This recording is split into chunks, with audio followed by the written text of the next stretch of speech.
not be living in the year 2022. In fact, human civilization itself might not be nearly as old as you think. At least according to one modern conspiracy theory that cast doubt on just about everything in our history after around 614 CE. Known as the phantom time hypothesis, this wild theory came about in the 1990s thanks to a man named Heribert Illig. According to Illig, Holy Roman Emperor Otto III and Pope Sylvester II got together and added around 300 years to the calendar to place them in power in the year 1000. Apparently, ruling during a nice round number like that was something of a conversation starter, and the duo wanted in on it. After deciding to manipulate time on a whim, they then concocted a vast conspiracy involving countless monks throughout the Western world who helped fill in the missing centuries with all sorts of tall tales about an emperor named Charlemagne and something called the Middle Ages, most of which Illig argues is basically ancient fan fiction. As for his evidence, Illig points to perceived inconsistencies in the Gregorian calendar as an explanation for how 300 years could have been plucked from thin air. It is true that early history often stretched the truth or created it entirely out of whole cloth, but we'd have to discount a heck of a lot of primary sources and artifacts to even begin considering Illig's theory plausible. Hi, I'm Erin McCarthy, Editor-in-Chief of Mental Floss, and welcome to The List Show. Okay, so you're probably not convinced that we're really living in the year 1722, but that's only the beginning of the strange historical conspiracy theories we're bringing you today. Let's get started.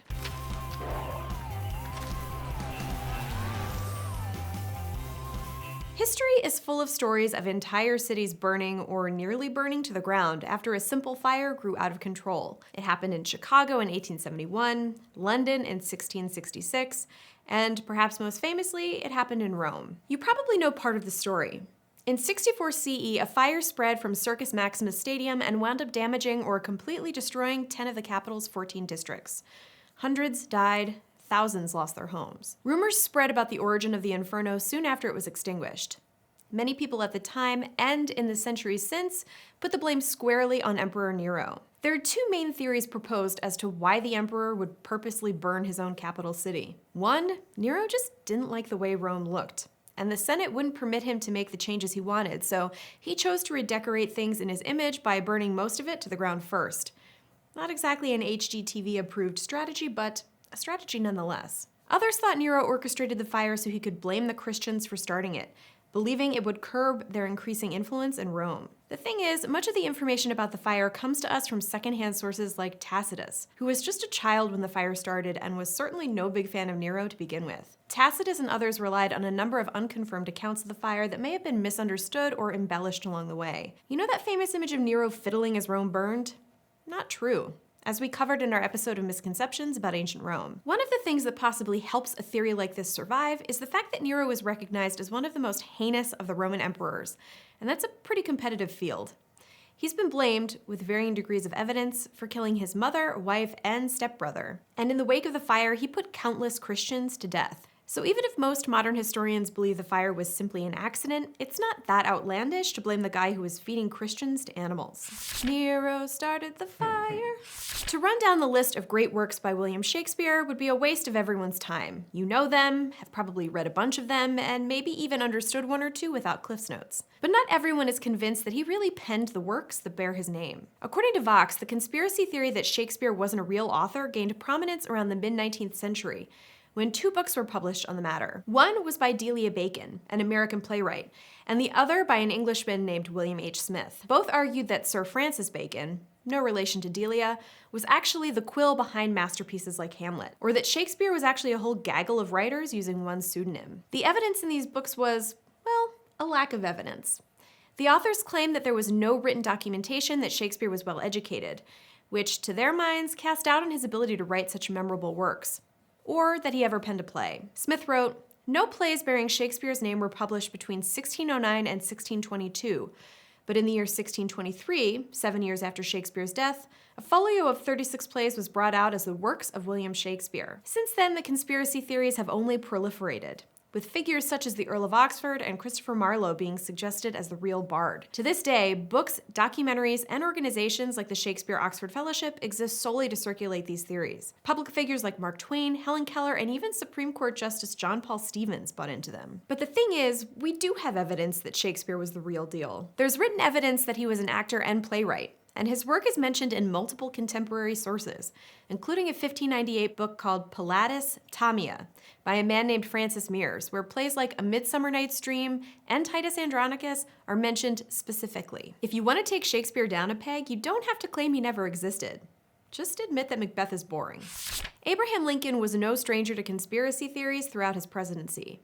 For years, Southern politicians and members of the press claimed that Northerners were secretly encouraging revolts of enslaved people throughout the region. Another said Lincoln's first-term VP, Hannibal Hamlin, was actually part black and involved in a Northern plot to destroy the Southern way of life. One of the most unlikely scenarios comes to us from an Austrian chemist named Otto Eisenschimmel, who published the 1937 book, Why Was Lincoln Murdered? In it, Eisenschimmel proposed that the president was done in by his Secretary of War, Edwin Stanton. Eisenschimmel suggests that Stanton wasn't particularly happy with Lincoln's plan for Reconstruction, which Stanton felt was too soft. To get his more hardline approach underway, Stanton supposedly put the assassination plot in motion. What proof did Otto have?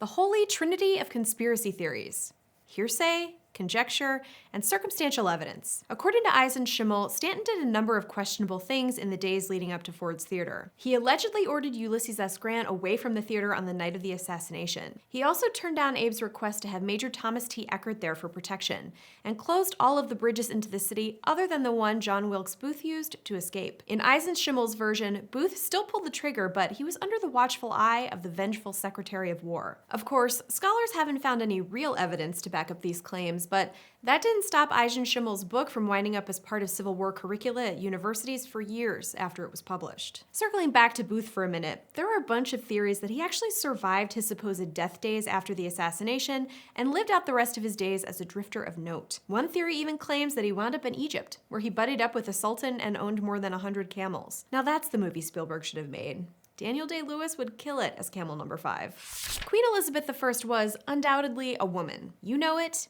I know it. The problem is that Dracula author Bram Stoker and plenty of others weren't so convinced. In 1910, Stoker published a book called Famous Impostors, in which the author shed light on a number of historical hoaxes. In it, he helped thrust the absurd theory that Queen Elizabeth was a man in disguise further into the mainstream. This theory suggests that when Elizabeth was still a child, she was sent to the English village of Bisley for a time. Some say it was to avoid a plague, others say it was just for a season of outing. Regardless, a young Elizabeth got sick soon after, just as her father, King Henry VIII, was coming to visit her. The child allegedly died, but rather than face the king's wrath, the governess in charge hatched a very 80s sitcom plot and decided to replace her with a look-alike from the neighborhood. Unfortunately, no girls fit the bill, so she was forced to go with a local boy. The idea was that King Henry didn't take much of an interest in young Elizabeth, so he wouldn't notice a difference. The ruse was somehow then maintained until Elizabeth died at the age of 69. For conspiracy believers, it was a convenient reason why the Virgin Queen never married. This was a story that had been bouncing around the locals for centuries, and according to Stoker, was further emboldened when a coffin was unearthed in Bisley during the early 1800s, which contained the body of a child dressed in fine clothes that were well beyond the reach of a commoner. That, they said, was airtight proof of baby Elizabeth's fate.